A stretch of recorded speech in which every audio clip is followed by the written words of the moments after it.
नमस्कार, स्वागत है आप सभी का। उत्तर प्रदेश करंट अफेयर्स की श्रृंखला में आज हम लोग अक्टूबर महीने का करंट अफेयर्स कवर करने जा रहे हैं। और अक्टूबर में बहुत ज़्यादा घटनाक्रम तो नहीं है, बहुत महत्वपूर्ण जो आपके एग्ज़ाम पॉइंट ऑफ व्यू से इम्पॉर्टेंट हो, लेकिन जितने भी महत्वपूर्ण हैं उसको हम लोग कवर करेंगे और पूरी समग्रता के साथ इस प्रकार से कवर करेंगे कि किन घटनाओं से या किन घटनाक्रम से आपसे क्या प्रश्न पूछा जा सकता है, ये आपको अच्छे से समझ में आ सके। और साथ में जो है आपका जो जनरल अवेयरनेस है उत्तर प्रदेश को लेके एक राज्य के तौर पर, वो भी जो है आपका बढ़ सके। तो आज का जो है हम लेक्चर शुरू करते हैं। उससे पहले मैं आपको बता दूं, जैसा कि पहले भी मैंने एक वीडियो में बताया था कि डिकोड एग्ज़ाम एक integrated all in one course के साथ आ चुका है। यूपी पीसीएस प्रीलिम्स और मेंस की कंबाइंड तैयारी कराने के लिए यूपी पीसीएस फाउंडेशन कोर्स 2025 नाम से हम ये कोर्स लॉन्च कर चुके हैं। और ये कोर्स एक ऐसा कोर्स है कि इसमें आप एक बार इनरोल हो जाएंगे तो आपको किसी भी बाहरी किताब की कॉपी की या किसी भी नोट्स की आवश्यकता नहीं पड़ेगी, क्योंकि पूरा प्रीलिम्स और पूरा मेंस इसमें आपको वीडियो लेक्चर्स के माध्यम से कवर कराया जाएगा। दोनों की ही आपको टेस्ट सीरीज, मेंस की आंसर राइटिंग, सारे previous year questions in test series के अलावा टेलीग्राम ग्रुप में regular topic wise test, plus सभी टीचर्स से जो सब्जेक्ट टीचर्स हैं उनसे आप जो है डायरेक्टली इंटरेक्ट कर सकेंगे। यानी आपको ये नहीं फील होगा कि हम एक ऑनलाइन कोर्स ले रहे हैं, आपको एक ऑफलाइन जैसा ही पूरा सपोर्ट सिस्टम यहाँ पर टीचर्स के साथ जो है इंटरेक्टिव दिया जा रहा है। इसके अलावा जो विद्यार्थी इंटरव्यू देंगे हमारे कोर्स के माध्यम से, उनको इंटरव्यू की तैयारी का भी पूरा सपोर्ट दिया जाएगा। और उनका अंतिम परिणाम कुछ भी हो, उनकी जो है पूरी की पूरी फीस जो है उपहार स्वरूप एक रिवार्ड के तौर पर जो है उनको वापस भी कर दी जाएगी। तो ये सब जो है कुछ मोटे मोटे हाइलाइट्स हैं। इसके अलावा बहुत सारे जो है और भी चीज़ें हैं। कोर्स का मीडियम हिंदी ही रहेगा, लेकिन नोट्स आपको बाइलिंगुअल मिलेंगे, सारी टेस्ट सीरीज आपको बाइलिंगुअल मिलेगी, सभी के वीडियोज़ मिलेंगे, ऐप पे भी चलेंगे और जो है आपके वेबसाइट पे भी चलेंगे। तो इस प्रकार से ये एक ऐसा इंटीग्रेटेड कोर्स है, एक ऐसा ऑल इन वन कोर्स है जिसमें आप एक बार इनरोल हो जाएंगे तो आपको कहीं भी किसी भी कंटेंट के लिए बाहर नहीं जाना पड़ेगा। यही जो है इस कोर्स की सबसे बड़ी विशेषता है। और जो सबसे बड़ी वाली विशेषता है वो ये है कि आपको हम एक शेड्यूल देंगे। वो शेड्यूल में डेट लिखी होगी, उसके सामने लेक्चर लिखा होगा, किस टॉपिक पे कौन सा लेक्चर किस डेट को आएगा, वो पूरा शेड्यूल आपके पास रहेगा। ऐसा कोई भी संस्थान जो है नहीं करता है। और उसके अनुसार आपको रेगुलर जो है लेक्चर्स मिलेंगे, उसमें जो भी शेड्यूल होगा। तो आपको और अधिक जानकारी के लिए हमारे 2 नंबर आप देख रहे हैं, इन दोनों ही नंबर में से किसी भी नंबर पे पीसीएस फाउंडेशन कोर्स लिखकर व्हाट्सएप कर दीजिए, आपको सारी जानकारी दे दी जाएगी। इसके अलावा जो लोग समीक्षा अधिकारी, सहायक समीक्षा अधिकारी और यूपी पीसीएस 2024 के प्रीलिम्स के लिए पढ़ रहे हैं, उसके लिए सबसे बेहतर जो रिवीजन का एक तरीका है वो है हमारा वीडियो टेस्ट कोर्स। इस वीडियो टेस्ट कोर्स में मैंने पहले भी बताया है कि अब हमने प्रश्नों की संख्या बढ़ाकर इसमें 9000 कर दी है। 9000 प्रश्नों में से 4000 प्रश्नों का आपको वीडियो सोल्यूशन भी मिलेगा। इसमें पीसीएस के लिए, सीसैट के लिए भी फुल टेस्ट है, पीसीएस के अलग टेस्ट हैं, साथ में आरओ के लिए टेस्ट है ही हैं, टॉपिक वाइज भी टेस्ट है। तो कुल मिलाकर जो है ये कंबाइंड पैकेज है अगर आप अच्छे से रिवीजन करके एग्ज़ाम देना चाहते हैं। और ये हमारे ऐप के माध्यम से आपको मिल जाएगा, आप जो है इसके लिए इसमें ज्वाइन कर सकते हैं। आरओ की परीक्षा फ़िलहाल तो अभी अनिश्चितता के माहौल में है, कब होनी है इसका भी कोई डिसीजन नहीं हो पाया है। और ऐसे में अगर आप चाहते हैं कि आप जो एक प्रॉपर तैयारी कर सके, प्रॉपर रिवीजन कर सके, तो आप हमारे फाउंडेशन कोर्स से भी जुड़ सकते हैं। और इस फाउंडेशन कोर्स में आपको video lectures, notes, test series सब कुछ एक साथ मिलने वाली है। अधिक जानकारी के लिए संस्थान के नंबर पर आप संपर्क कर सकते हैं। सबसे पहले देखते हैं उत्तराखंड महोत्सव। उत्तराखंड महोत्सव 2024 अभी हाल ही में मनाया गया। कहाँ मनाया गया, ये आपसे पूछा जा सकता है सीधे सीधे। तो ये 9 नवंबर को इसका उद्घाटन किया गया माननीय मुख्यमंत्री के द्वारा, और इसका जो पूरा आयोजन होता है वो लखनऊ में पंडित गोविंद बल्लभ पंत पर्वतीय सांस्कृतिक उपवन में होता है। 10 दिन का होता है और हर साल जो है लगभग इसी नवंबर के माह में ही इसका आयोजन किया जाता है। एक चीज़ यहाँ पर बहुत अच्छे से ध्यान रखिएगा कि उत्तराखंड महोत्सव उत्तराखंड में भी मनाया जाता है। तो अगर जो है कुछ प्रश्न इस तरह का हो जहां उत्तराखंड का भी ऑप्शन हो या ये स्पेसिफाइड नहीं हो कि किस राज्य के संदर्भ में पूछा गया है, तो उसको ध्यान में रखकर ही उत्तर दीजिएगा। फिलहाल तो हम उत्तर प्रदेश के संदर्भ में बात कर रहे हैं कि लखनऊ में मनाया गया है। और ये जो है मनाया कब जाता है, 9 नवंबर यानी उत्तराखंड का जो स्थापना दिवस है उसके अवसर विशेष मौके पर जो है मनाया जाता है। 24 वर्षों से उत्तराखंड ने जो विकास किया है उसकी विकास की झलक दिखाने के लिए, उत्तराखंड की संस्कृति दिखाने के लिए, और उत्तर प्रदेश और उत्तराखंड आपस में किस तरह से एक दूसरे से बहुत क्लोजली रिलेटेड हैं, इन सब पर जो है उत्तराखंड महोत्सव में कई सारे सांस्कृतिक जो है कार्यक्रम का आयोजन होता है। आगे बढ़ते हैं, अगला लेते हैं हम। उत्तर प्रदेश में पहली डबल डेकर बस, अभी तक आप जो है बाहर घूमने जाते थे मुंबई में या और बाकी स्टेट्स में, तो आप देखते थे वहाँ पर डबल डेकर बस चल रही है। लेकिन उत्तर प्रदेश में भी अब ये डबल डेकर बस शुरू कर दी गई है और उसकी शुरुआत कहाँ से हुई है, लखनऊ, उत्तर प्रदेश की राजधानी में। अब आप आइएगा, और ये कैसी बस है, ये ईवी है, डबल डेकर बस इलेक्ट्रॉनिक्स वाली है। इसमें क्या होगा, डबल डेकर बस का जो है सबसे बड़ा फ़ायदा क्या होता है कि एक साथ जो है कई सारे यात्री उसमें बैठ सकते हैं। तो इससे क्या होता है कि जो 2 बसों को अलग अलग चलाने से जो खर्चा हो रहा था, साथ में जो प्रदूषण हो रहा था, तो दोनों से मुक्ति मिलती है। और ऊपर से ये इलेक्ट्रॉनिक व्हीकल है, यानी जो है 0 इमिशन होता है इससे, तो ये बहुत अच्छी बात है। 9 नवंबर 2024 से इस सेवा की शुरुआत की गई है। और इसमें यात्रा करने वाली महिलाओं को जो है मुख्यमंत्री की तरफ से 2 विशेष तरह की छूट दी गई। पहली ये है कि महिलाओं को इस बस में मंथली सीजन टिकट, जिसको हम लोग जो है MST कहते हैं, जैसे ट्रेन में MST बनती है उस तरह से जो है उस पर 50% की छूट मिलेगी महिलाओं को। दूसरा जो है हर शनिवार को बस में महिलाएं मुफ्त सफ़र कर सकेंगी। तो ये शुरुआत के लिए जो है ये उन्होंने दिया है। और बाकी जो है यहाँ पर बताया गया है कि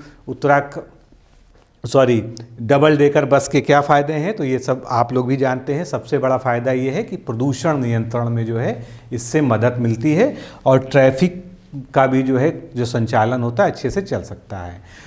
उत्तर प्रदेश में बहुत दिनों से प्रस्तावित था सेमीकंडक्टर यूनिट, पर कैबिनेट ने हालांकि इसको पहले ही मंजूरी दे दी थी। तो सेमीकंडक्टर यूनिट ये कैसी है, ये उत्तर प्रदेश की पहली सेमीकंडक्टर यूनिट है और देश में दूसरे नंबर की है। तो दोनों ही तरह से याद रखिएगा कि भारत में अगर पूछा जाता है तो भारत में ये 2nd नंबर की है और यूपी में ये पहली सेमीकंडक्टर यूनिट है। इसलिए ये आपके एग्ज़ाम पॉइंट ऑफ व्यू से महत्वपूर्ण है। अब इसमें जो है कुछ खास बात ये है कि सेक्टर 28 जो है नोएडा में इसको लगाया गया है। ताइवान की टार कंपनी को 125 एकड़ और सेक्टर 10 में वामा सुंदरी इन्वेस्टमेंट को निवेश प्रस्ताव को कैबिनेट ने मंजूरी दे दी है। देश का जो पहला सेमीकंडक्टर यूनिट का पार्क है उसको ध्यान रखिए।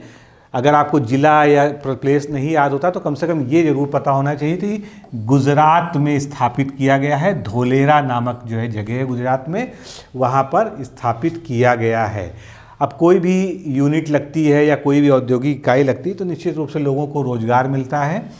तो इस पे जो है पहली चीज़ 3706 करोड़ रुपए की जो है निवेश होगा और 3780 लोगों को इसमें शुरुआत में जो है रोज़गार मिलेगा। अब बाकी बहुत सारी डिटेलिंग है जिसमें जाने की आवश्यकता नहीं है। आगे बढ़ते हैं। उत्तर प्रदेश में 11 नए निजी टेक्सटाइल पार्क भी बनेंगे। पहले तो सरकारी मदद वाले बने थे, अब जो है 11 निजी टेक्सटाइल पार्क्स या टेक्सटाइल हब्स बनाने की तैयारी हो रही है।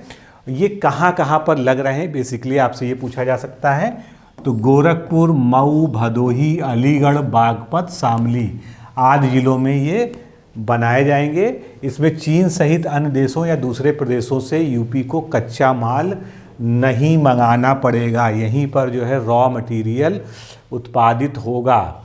इसके बारे में और क्या खास बातें हैं कि 726.61 करोड़ रुपए का इसमें निवेश किया जाएगा।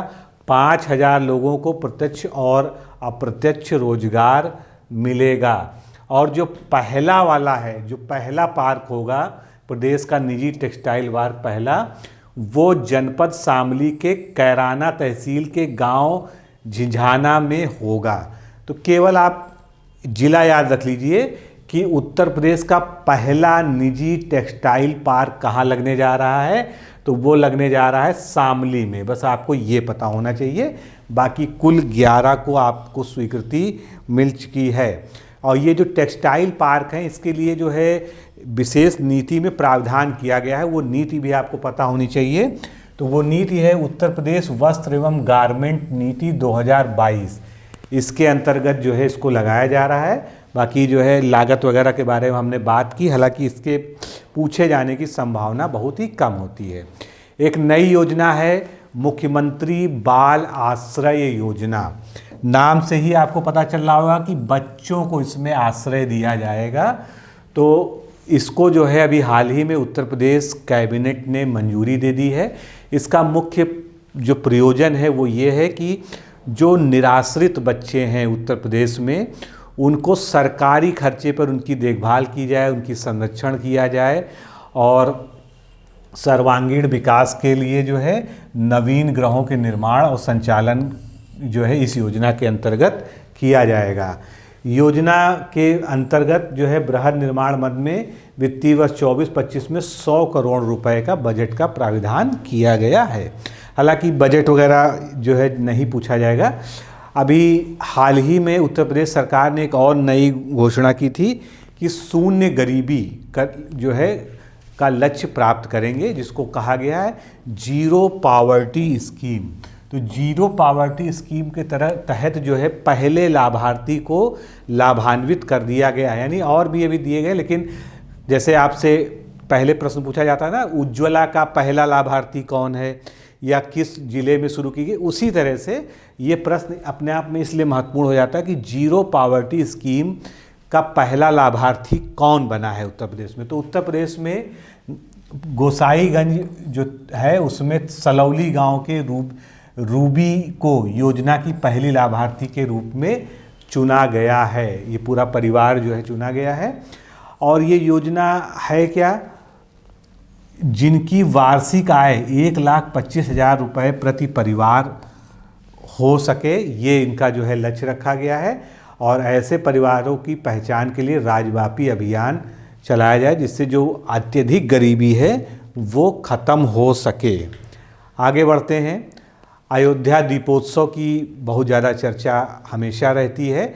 इस वर्ष भी अयोध्या में दीपोत्सव भव्यता से मनाया गया और उसमें फिर से एक बार रिकॉर्ड बना जो Guinness book of world record में दर्ज हुआ है। तो ये रिकॉर्ड क्या है, ये रिकॉर्ड इधर आपको बड़ा बड़ा दिख रहा होगा। 25.12 लाख जो है दीप प्रज्वलन किया गया, मतलब इससे अधिक प्लस साइन लगा है ना, 25.12 लाख प्लस दीप का प्रज्वलन करके Guinness book of world record में नाम दर्ज किया गया है। उत्तर प्रदेश का पुराने रिकॉर्ड को तो छोड़ते हुए या पछाड़ते हुए नया रिकॉर्ड बनाया गया है। आगे बढ़ते हैं। मलेरिया उन्मूलन के लिए उत्तर प्रदेश को राष्ट्रीय स्तर पर पुरस्कार दिया गया है। किसके द्वारा?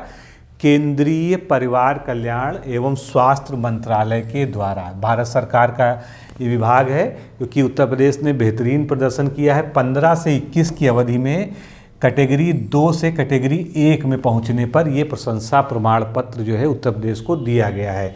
5 साल में 3 गुने जो है केस घट गए हैं मलेरिया के उत्तर प्रदेश में। और उत्तर प्रदेश सरकार ने 2030 तक राज्य को पूर्ण रूप से मलेरिया मुक्त करने का लक्ष्य निर्धारित किया है। कभी कभी लक्ष्य ही आपसे सीधे सीधे पूछ लिया जाता है, इसलिए ध्यान रखिएगा कि 2030 तक का ये लक्ष्य है। आगे बढ़ते हैं। खेल गतिविधियों को प्रोत्साहन उत्तर प्रदेश में दिया जा रहा है। उसके लिए जो है मनरेगा के तहत 5 वर्षों में ग्रामीण क्षेत्रों में 10,633 खेल मैदानों का निर्माण कराया गया है। अभी तो ये योजना शुरू की गई थी कि हर पंचायत के स्तर पर एक मिनी स्टेडियम जैसा खेल मैदान होना चाहिए, तो उसी के जिसमें चल रहा है। आगे बढ़ते हैं। सरसावा हवाई अड्डा के सिविल एन्क्लेव का लोकार्पण हुआ है। सरसावा हवाई अड्डा जो है कहाँ पर है, पहली चीज़ तो आपको ये पता चलनी होनी चाहिए। तो सरसावा हवाई अड्डा सहारनपुर में है, ये ध्यान रखिएगा। और ये महत्वपूर्ण इसलिए भी हो जाता है कि इसका उद्घाटन जो है प्रधानमंत्री नरेंद्र मोदी जी के द्वारा किया गया है। 2000 वर्ग मीटर के टर्मिनल भवन में बोर्डिंग पास, काउंटर, लाउंज, जो कुछ भी सुविधाएं एयरपोर्ट में होती हैं वो सभी यहाँ पर जो है विकसित कर दी गई हैं। आगे बढ़ते हैं। इंस्पायर अवार्ड मानक योजना, ये एक केंद्र की योजना है जिसमें उत्तर प्रदेश को पहला अवार्ड मिला है, पहला स्थान मिला है। तो उत्तर प्रदेश ने इंस्पायर्ड अवार्ड मानक योजना के तहत एक और कीर्तिमान रच दिया है। देश में सर्वाधिक 2.10 लाख नामांकन करके प्रदेश में पहले स्थान पर आ गया है। अब इस योजना का जो है मुख्य मोटिव क्या होता है, इसमें कक्षा 6 से कक्षा 10 तक के छात्रों में नवाचार और रचनात्मक सोच को प्रोत्साहित करना ही इसका जो है मुख्य उद्देश्य होता है। इसमें जो है केंद्र सरकार के विज्ञान एवं प्रौद्योगिकी मंत्रालय द्वारा ये योजना का संचालन होता है। कक्षा 6 से 10 तक के छात्रों में जो है इनोवेशन को बढ़ावा देने के लिए इस वर्ष का जो ऑनलाइन नामांकन था वो 1 जुलाई से 15 अक्टूबर तक चलाया गया था और पूरे देश से नामांकन हुए, सभी राज्यों ने नामांकन कराया इसमें, लेकिन उत्तर प्रदेश ने सर्वाधिक जो है नामांकन कराया, तो वो पहले नंबर पे आ गया। और उसके बाद राजस्थान दूसरे नंबर पे आ गया और कर्नाटक तीसरे नंबर पे आ गया। तो इस तरह से ध्यान रखिएगा, कभी जो है एक क्रम जो है पूछा जा सकता है राज्यों का कि कौन कौन से राज्य किस क्रम में इसमें आए हैं। नेक्स्ट बढ़ते हैं। उत्तर प्रदेश में डीजीपी की नियुक्ति के लिए नियमों में कुछ संशोधन किया गया है, जिसके कारण अभी ये विषय बहुत चर्चा में रहा था। तो सबसे पहली बात तो प्रदेश की कैबिनेट ने पुलिस महानिदेशक उत्तर प्रदेश की चयन एवं नियुक्ति नियमावली 2024 को मंजूरी दे दी गई है, जो इसके लिए एक नया नियम बनाया गया है। इसमें क्या कहा गया है कि वर्तमान में राज्य सरकार को अभी का प्रोसीजर ये है कि वर्तमान डीजीपी की सेवानिवृत्ति से 3 महीने पहले राज्य सरकार यूपीएससी को पत्र लिखकर यूपीएससी को जो है पात्र वरिष्ठ अधिकारियों की सूची भेजती थी और वहाँ से जो है चयन होकर, वहाँ से एक एक्सपर्ट कमेटी होती है, तो डीजीपी की चयन अधिकारी के सेवा के रिकॉर्ड, अनुभव और शेष कार्यकाल पर विचार करते हुए एक समिति द्वारा जो है किया जाएगा, ये उसका प्राविधान है। और केवल वे अधिकारी ही इस पद के लिए पात्र हैं जिनकी सेवानिवृत्ति से पहले कम से कम 6 महीने की सेवा शेष हो। नियुक्त डीजीपी न्यूनतम 2 वर्ष तक पद पे रहेंगे। और जो ये नया जो प्रोटोकॉल बनाया गया है, नया सिस्टम बनाया गया है, इसमें चयन समिति में एक सेवानिवृत्त उच्च न्यायालय के न्यायाधीश, उत्तर प्रदेश के मुख्य सचिव, यूपीएससी के प्रतिनिधि और अन्य शामिल हैं। आगे बढ़ते हैं। सर्वोच्च न्यायालय द्वारा उत्तर प्रदेश मदरसा अधिनियम 2004 को आंशिक रूप से मान्यता दी गई। अभी आपने 2 महीने पहले, 3 महीने पहले जो है न्यूज़ सुनी होगी, पढ़ा भी होगा कि जो उत्तर प्रदेश मदरसा अधिनियम था उसको असंवैधानिक घोषित करते हुए जो है रद्द कर दिया था।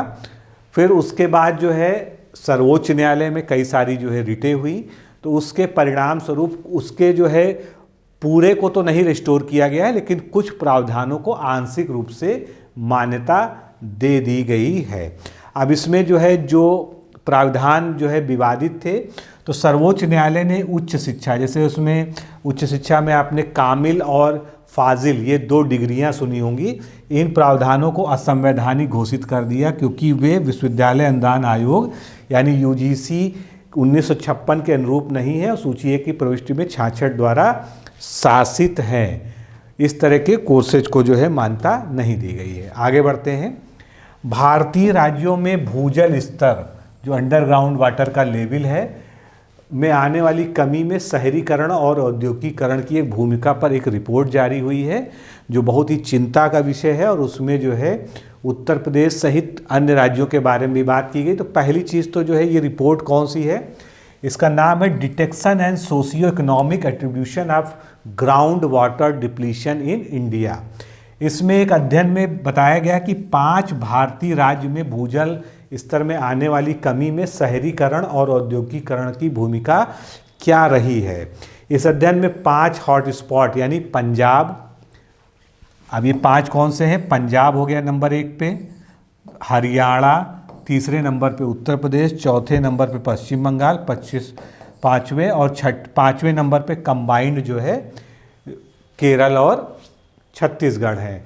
इनके लिए गंभीर चिंता व्यक्त की, क्योंकि इस समय जो है भूजल दोहन जो है बहुत ही अनियंत्रित तरीके से जो है किया जा रहा है। हर घर में लगभग समरसिबल है, उसके अलावा खेतों में जो है बहुत सारे बोरिंग होती हैं। तो इन सब वजह से जो है भूजल स्तर और जो भूजल रिचार्ज का जो एक कॉन्सेप्ट है वो जो है ज़्यादातर केवल सरकारी बिल्डिंगों में और उसमें तो देखने को मिलता है, लेकिन अभी भी जो है एक प्राइवेट में समाज के रूप में जो है सामाजिक उसमें उसको अपनाया नहीं गया है। तो उत्तर प्रदेश जो है जो हॉटस्पॉट नंबर 2 चुना गया है, यानी दूसरे नंबर पे आया है इन सभी में। उसमें सिंचाई की मांग में 8% की गिरावट आई है, जबकि घरेलू और औद्योगिक उपयोग में 38% की वृद्धि हुई है। अब देखिए जो है सिंचाई में भले 8% की कमी आई है, लेकिन 38% की जो है औद्योगिक और घरेलू उपयोग में भूजल के वृद्धि हुई है, जिस कारण भूजल में 4% की क्षति हुई है। तो ये रिपोर्ट बताती है।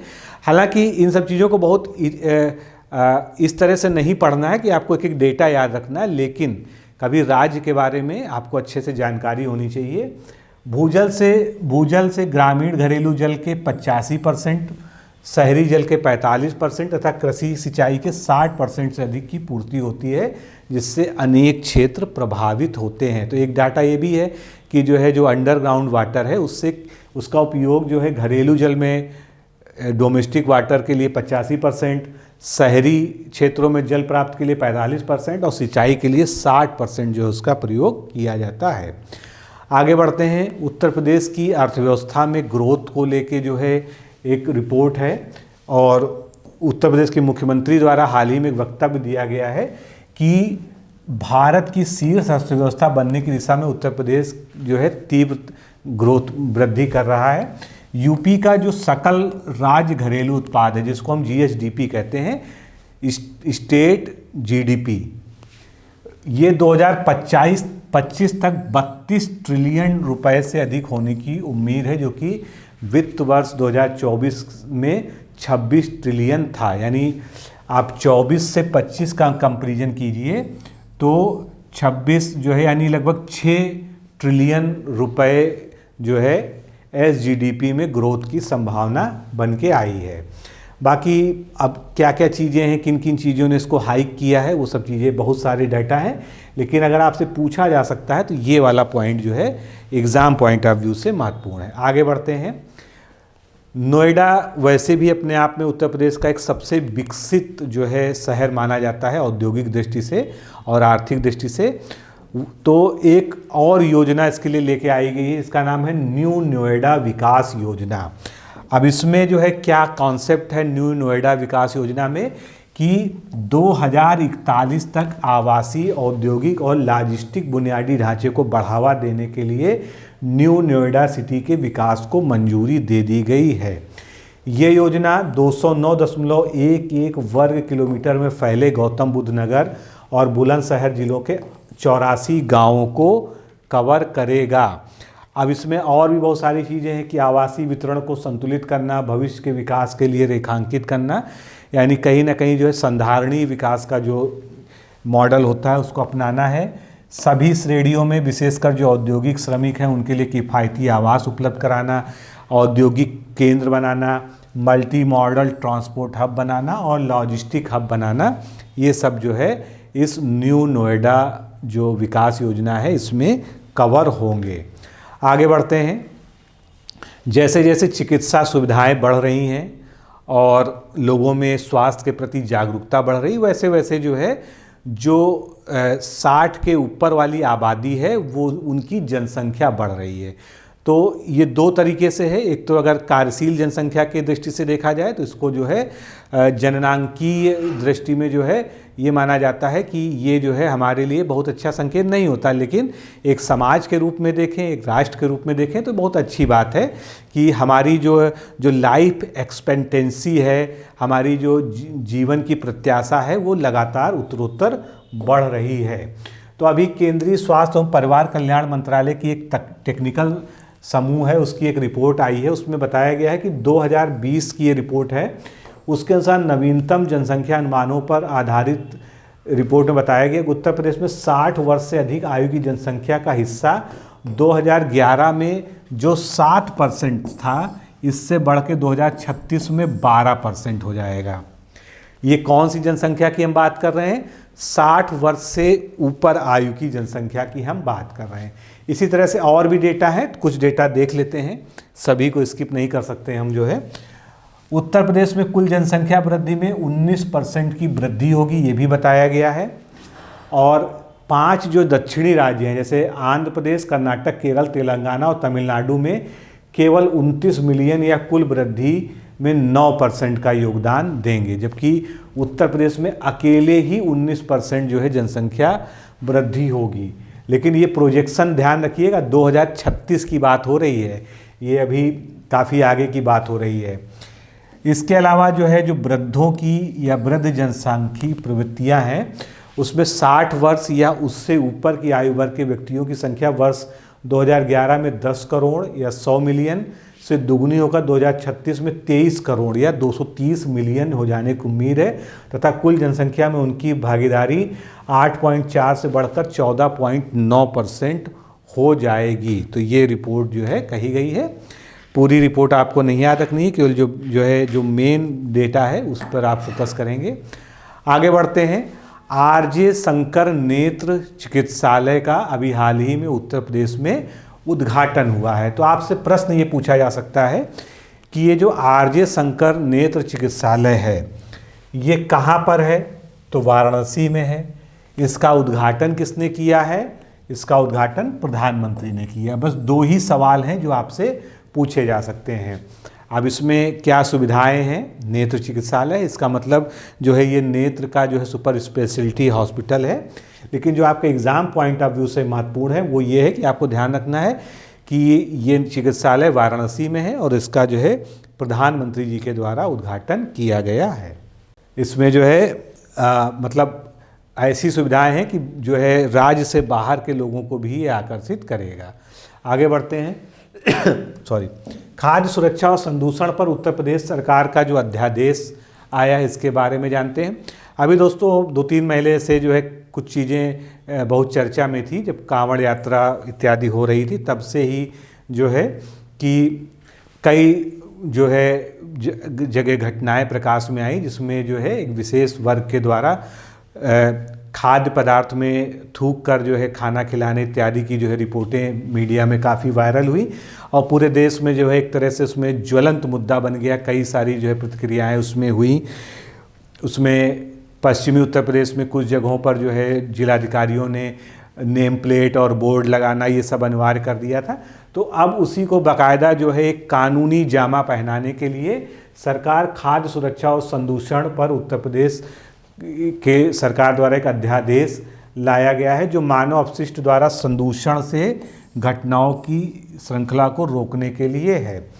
अब इसमें नए खाद्य अध्यादेश में जो है कई सारे अध्यादेश शामिल हैं, मतलब एक ही अध्यादेश नहीं है, इनके अलग अलग नाम हैं। जैसे पहला ये है, दूसरा ये है, काफ़ी बड़े हैं, बहुत ज़्यादा आपको डिटेल में ज़रूरी नहीं कि नाम याद रखें।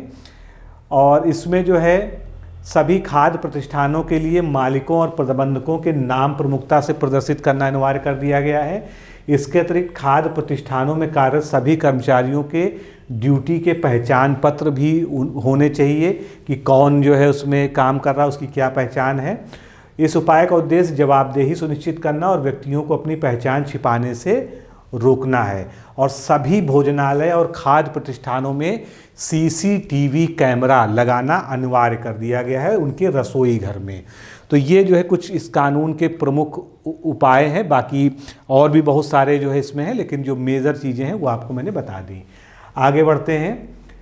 आपने देखा होगा जो है खासकर ग्रामीण क्षेत्रों में ट्रैक्टर ट्रालियों पर बहुत सारे लोग जो है सफ़र करते हैं। कोई तीर्थ यात्रा पे जा रहा है या कोई शव यात्रा जा रही, तो उसमें जो है कई लोग जो है बैठे हुए हैं। लेकिन उसमें क्या होता है, बहुत सारी दुर्घटनाएं भी होती रहती हैं, क्योंकि ट्रैक्टर ट्राली जो है मतलब ह्यूमन ट्रांसपोर्ट के लिए जो है उस तरह का पैसेंजर ट्रांसपोर्ट के लिए बहुत अच्छा साधन नहीं माना जाता है, क्योंकि उसके लिए सुरक्षित नहीं है। वो माल ढुलाई इत्यादि के काम आता रहता है। तो इसको जो है प्रतिबंध लगा दिया गया है। ये जो है मेन खबर है कि यात्री परिवहन के लिए अब ट्रैक्टर ट्रालियों का उपयोग उत्तर प्रदेश में नहीं हो पाएगा। इस पर जो है प्रतिबंध लगा दिया गया है। आगे बढ़ते हैं। उत्तर प्रदेश में मिशन शक्ति 5 जो 5वां चरण है वो चल रहा है। इसका उद्घाटन पहले हो चुका था। अब इसमें जो है एक नई चीज़ जो है आ गई है कि 18 नए सखी निवास छात्रावास बनाए जाएंगे। अब ये 18 नए सखी निवास छात्रावास जो है वाराणसी, लखनऊ और नोएडा जैसे शहरों में खोले जाएंगे। इसमें क्या होगा, जो कामकाजी महिलाएं हैं उनके लिए कार्यस्थलों के निकट सुरक्षित, किफ़ायती और जो है सुरक्षित आवास उपलब्ध कराए जाएंगे।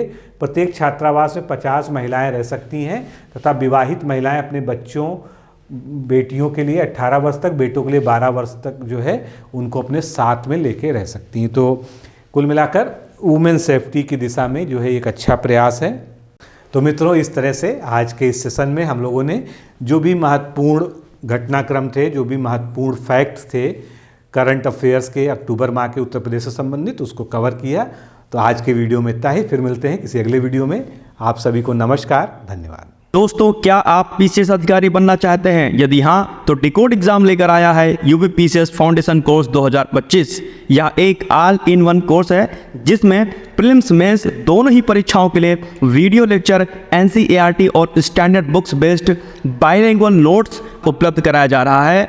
इस कोर्स में प्री और मेंस के सभी प्रीवियस ईयर क्वेश्चंस पेपर भी वीडियो लेक्चर के माध्यम से कोर्स में सम्मिलित होंगे। साथ ही साथ में कोर्स का कंटेंट गुणवत्तापूर्ण होने के साथ ही साथ एग्जाम ओरिएंटेड है, जिससे कोर्स लेने वाले स्टूडेंट्स को कोई भी बाहरी पुस्तक या नोट्स पढ़ने की आवश्यकता न पड़े। इस कोर्स में प्रीलिम्स और मेंस के टेस्ट सीरीज तथा आंसर राइटिंग प्रोग्राम भी शामिल है, जिसके साथ ही साथ टेलीग्राम ग्रुप में रेगुलर टॉपिक वाइज टेस्ट कराए जाएंगे। इसके साथ ही सीसेट, निबंध तथा सामान्य हिंदी की अतिरिक्त कक्षाएं भी चलाई जाएंगी तथा हमारे कोर्स से परीक्षा में सफल होकर इंटरव्यू देने वाले विद्यार्थियों को इंटरव्यू की भी तैयारी कराई जाएगी और अंतिम परिणाम कुछ भी हो, पूरी फीस उन्हें रिवार्ड के स्वरूप जो है वापस कर दी जाएगी तथा अगले बैच में उन्हें निःशुल्क प्रवेश प्रदान किया जाएगा। उल्लेखनीय है कि डिकोड एग्जाम एक संस्थान के रूप में 5 वर्ष के अपने सफल कार्यकाल में अब तक 55 से अधिक विद्यार्थियों को विभिन्न परीक्षाओं में अंतिम सफलता दिलाने में अपना सफल योगदान दे चुका है। इस कोर्स की फीस 15,000 रुपये निर्धारित की गई है, लेकिन पहले प्रवेश देने वाले 100 विद्यार्थियों को 3,000 रुपये की विशेष छूट दी जा रही है। और अधिक जानकारी के लिए हमारे संस्थान के नंबर 6307495944 पर संपर्क करें। तो अगर आप समीक्षा अधिकारी परीक्षा की तैयारी कर रहे हैं और हिंदी में ये चाहते हैं कि आपका स्कोर 60 में से 55 प्लस का रहे कम से कम, तो आप हमारी सामान्य हिंदी की ये बुक ले सकते हैं। ये बुक बेसिकली जितनी भी मानक पुस्तकें हिंदी की हैं और मानक शब्दकोश हैं, उनके एक बृहद संकलन के आधार पर तैयार की गई है विश्लेषण के साथ में। इसीलिए 2016 से अब तक जितनी भी परीक्षाएं संपादित हुई हैं समीक्षा अधिकारी, सहायक समीक्षा अधिकारी की, चाहे वो प्रीलिम्स परीक्षा हो चाहे मेंस की परीक्षा हो, तो उसके ऑब्जेक्टिव पेपर में इसमें हमेशा 55 प्लस क्वेश्चंस आए हैं, जो कि अपने आप में एक उल्लेखनीय उपलब्धि है। तो ये ऑनलाइन भी अवेलेबल है, जिसका लिंक आपको दिखाई दे रहा है। इसके अलावा ये ऑफलाइन भी अवेलेबल है बुक स्टोर्स पर, आप चाहें तो इसको मंगा सकते हैं। अगर आप समीक्षा अधिकारी परीक्षा की तैयारी इस प्रकार से करना चाहते हैं कि आप इस बार ही इस परीक्षा को क्रैक करके अपना नाम सफल अभ्यर्थियों की सूची में दर्ज कराना चाहते हैं, जैसा कि आप देख पा रहे हैं ये सभी हमारे संस्थान के अब तक 2-3 परीक्षाओं में सफल अभ्यर्थियों का विवरण है, तो आप हमारे इस फाउंडेशन बैच से जुड़ सकते हैं, जो कि एक बेसिकली वीडियो लेक्चर्स प्रोग्राम है। इसमें आपको हमारे डिकोड एग्जाम एंड्रॉयड ऐप के माध्यम से वीडियो लेक्चर्स, PDF में नोट्स और टेस्ट सीरीज प्रोवाइड कराया जाता है। और ये कोर्स इस तरह से डिजाइन किया गया है कि सभी जितने भी इम्पोर्टेंट टॉपिक्स हैं वो पूरी तरह से हर प्रकार से कवर हो जाते हैं। आपको किसी भी बाहरी स्रोत से कुछ भी पढ़ने की आवश्यकता बिल्कुल भी नहीं पड़ती है, क्योंकि सारा कंटेंट यहाँ पर सिस्टमैटिक ढंग से आपको प्रोवाइड किया जाता है और वीडियोस को कई बार प्ले करने की आपको सुविधा दी जाती है। इसी प्रकार टेस्ट भी आप जो है मल्टीपल टाइम्स जो है अटेम्प्ट कर सकते हैं। ज़्यादा जानकारी के लिए हमारे ये 2 व्हाट्सएप नंबर आपको स्क्रीन पे दिख रहे हैं, इन पर आरओ फाउंडेशन कोर्स आप लिखकर भेज देंगे तो आपको व्हाट्सएप पे ही सारी जानकारी दे दी जाएगी।